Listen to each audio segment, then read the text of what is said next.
Friends, இந்த வீடியோவில் வந்து நம்ம என்ன பார்க்க போகிறோம் அப்படின்னு கேட்டிங்கன்னா, இப்போ வந்து நடிகர் தனுஷ் திரைப்படத்தில் வந்து இப்போ வந்து அஃபீஷியலாக வந்து நம்மளோட ஜிவி பிரகாஷ் வந்து நடிக்க மாட்டேன் அப்படின்னு வந்து சொல்லியிருக்காங்க.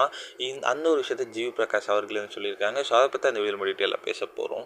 ஸோ நடிகர் தனுஷ் வந்து பல படங்கள் வந்து ஜிவி பிரகாஷ் தான் வந்து இசையமைச்சிருக்காங்க. ஸோ வாத்தி படத்தில் கூட வந்து சமீபத்தில் ஜிவிக்கு வந்து சிறந்த இசையமைப்பாளர் தேசிய விருது வந்து கிடைச்சிது அப்படின்னு சொல்லலாம். ஸோ அடுத்தது தனுஷோட இட்லி கடை திரைப்படத்துலேயும் வந்து ஜிவி பிரகாஷ் தான் வந்து இசையமைக்கிறாங்க. ஸோ சமீபத்தில் ஒரு பேட்டியில் பேசும்போது ஜிவி பிரகாஷ் வந்து நான் வந்து தனுஷ் கூட வந்து நேரடியாக வந்து ஒரு திரைப்படத்தில் நடிக்க வாய்ப்பு இருந்துச்சு, ஆனால் நான் தான் வந்து நடிக்க மறுத்துட்டேன் அப்படின்னு சொல்லியிருந்தார்.